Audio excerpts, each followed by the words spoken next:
What a remarkable performance by James Harden. And let's go to Allie. James, congratulations on the win. Let's go back to that huge moment, the three that gave you all the lead. As you were leading up to that three, what was going through your mind and how was it playing out in your head?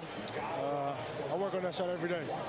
Whether it go in or don't, I got the confidence to shoot it.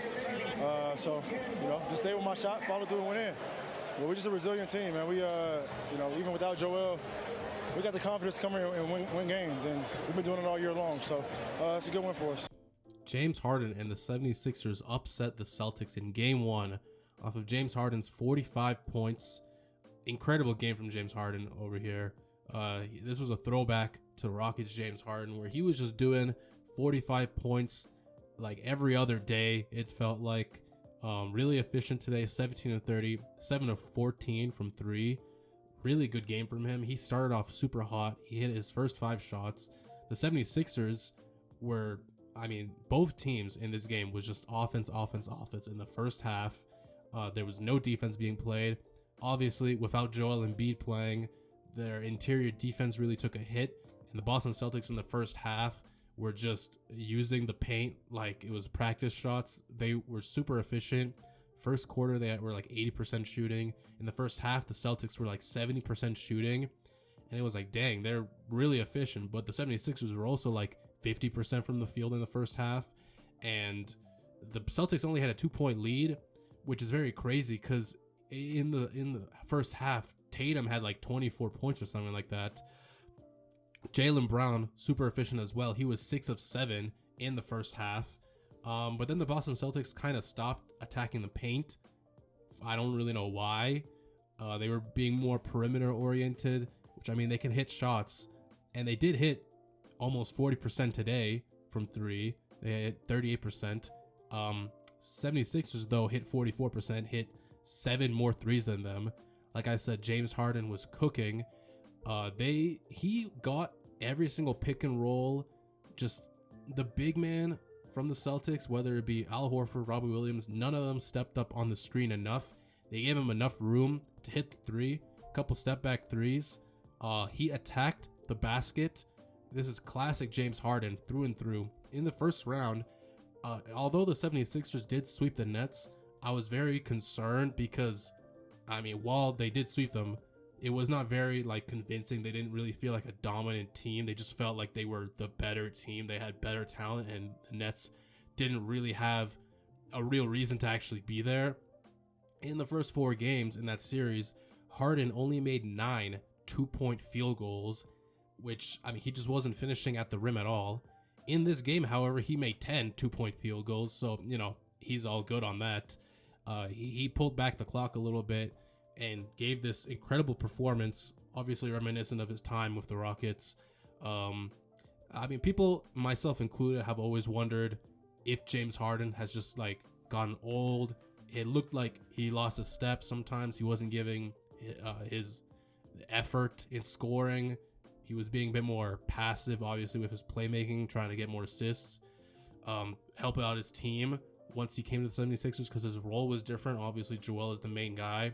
With Joel Embiid out, huge game from him. He basically just became that guy again. He always had it in him.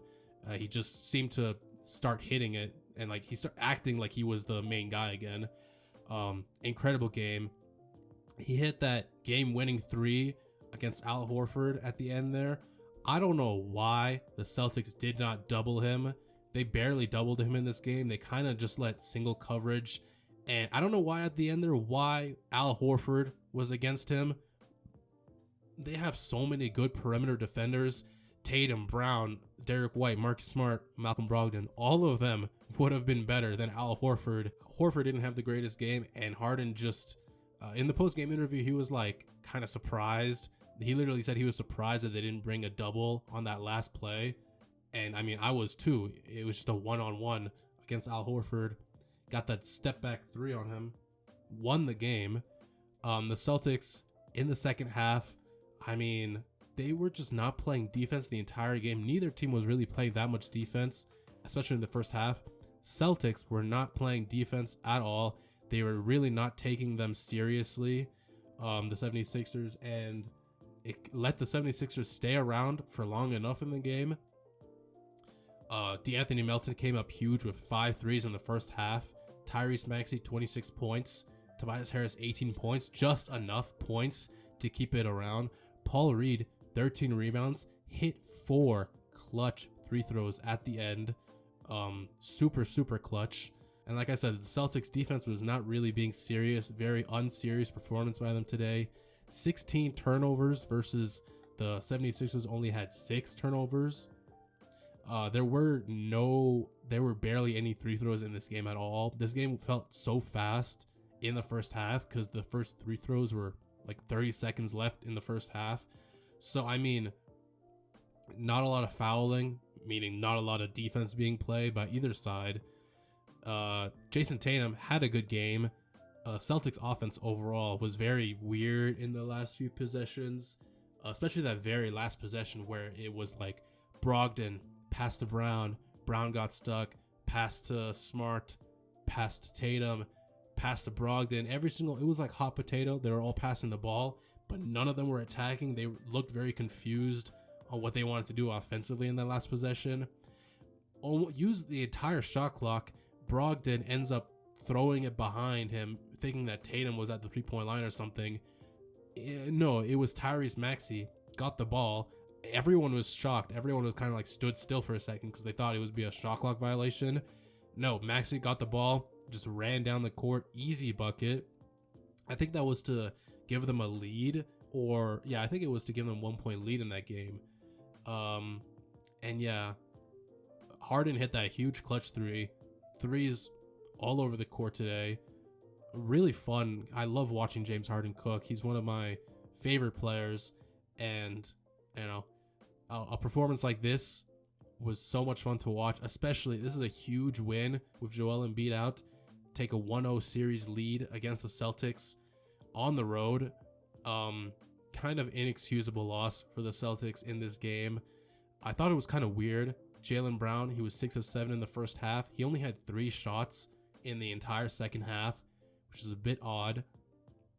But overall, bad Celtics defense and very unserious and stupid turnovers by them near the end of the game, and clutch threes from Harden. And now they're playing kind of with house money. They got the split on the road already. If it ends up being a 1-1 series going back to the 76ers, then, that's great for them. Hopefully, this just buys some more time. Well, they could lose the next game and they'll still be all right in this series, giving some more rest time from Joel. I hope he comes back and I hope he plays great, because it's not really a series without him, unless Harden just does this the entire series, which would also be really great. But, I mean, Joel Embiid has to be there for the 76ers to truly compete and totally beat this Boston team. But yeah, really fun game to watch. Speaking a bit on the other game last night, Nuggets and Suns. Nuggets take a 2-0 series lead off of Nikola Jokic's 39 points, 16 rebound game. I'll be honest, I wasn't paying as much attention to this game. I started a new Pokemon Emerald Nuzlocke randomizer. And I mean, in the first half, there was a lot of missing by both teams. Very low scoring game for these teams that are like very offense oriented, 97-87. But Kevin Durant, not a very good game, not very efficient. 24 points on 27 shots, 10 of 27, 2 of 12 from 3. Not a good Kevin Durant game, very inefficient. Devin Booker tried his all, 35 points, pretty efficient.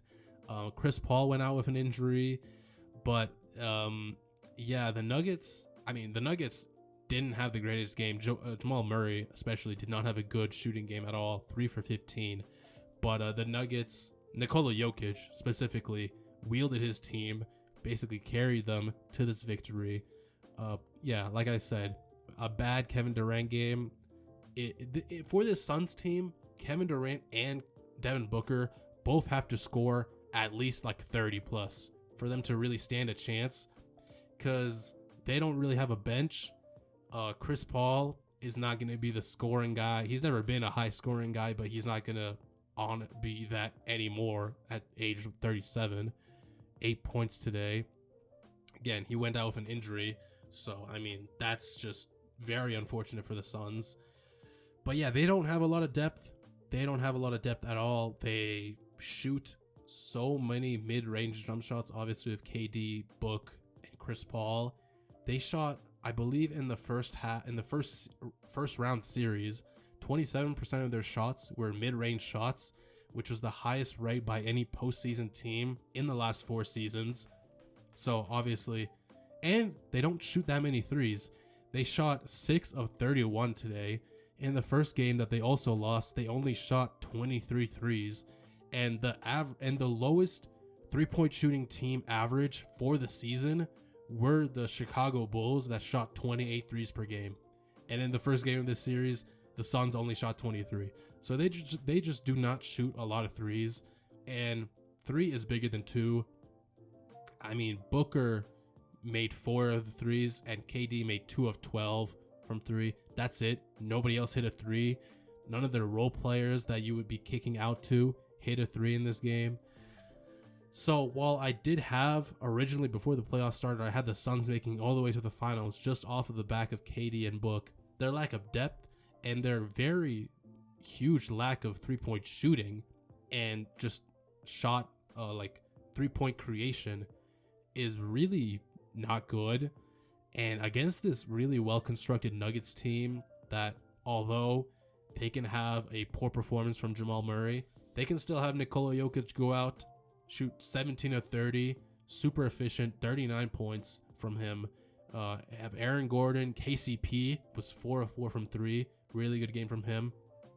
They can afford to have their second best player not playing well. In the first game, Jokic did not shoot very efficient at all for his standards, yet Jamal Murray came out and balled out, had like 30 plus in that first game. So the Nuggets are just a more complete team. Defensively, they played really well, and they shoot more threes. And not in this game, actually. They shot less threes in this game than the Suns, which is very surprising. But overall, this is a more complete roster. They've played with each other longer. They are more switchable on defense. They have more, just defense in general, than the Suns. The Suns aren't really a defensive team like that. And yeah, now the Nuggets take a 2-0 series lead. It's a little bit scary. On my prediction originally, for the specific matchup, I didn't get to make a video on it, but I predicted Nuggets in 6. I still think the Suns can probably win a game or 2. I don't think they're winning this series. I think the Nuggets have this series on lock.